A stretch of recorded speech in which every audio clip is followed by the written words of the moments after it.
কোন মহিলা যদি বেপরদার কারণে জাহান্নামে যায়, শুধু ও যাবে না, ওর সাথে কেউ না কেউ রিলেটেড থাকবে পুরুষ। কুড বি ফাদার, বাপ হইতে পারে, বড় ভাই হইতে পারে, তারপর হচ্ছে স্বামী হতে পারে।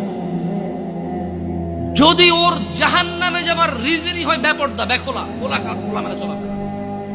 মানুষ হাজার রিজনে জাহান্নামে যেতে পারে, আল্লাহ সবাইকে ক্ষমা করুন এবং হিদায়াত দান করুন, আমিন। হাজারটা রিজন আছে জাহান্নামে যাওয়ার, কিন্তু যদি কোনো মহিলা, এমন মহিলা যার বড় ভাই আছে, যার বাপ আছে, যার স্বামী আছে, আর ওদের থাকা অবস্থায় তার এমন একটা অন্যায়ের কারণে তার জাহান্নাম হয়েছে, যে অন্যায়টা হচ্ছে তার কি খোলামেলা চলাফেরা, তার জানাবা বিচারে চলাফেরা, তার বেপরদা অশ্লীল চলাফেরা, তাহলে ওই মহিলা একা জাহান্নামে যাবে না, সঙ্গে কাউকে নিয়ে যাবে। এবার যে লোকটা সংশ্লিষ্ট সময়ে দায়িত্ববান ছিল সে যাবে সঙ্গে।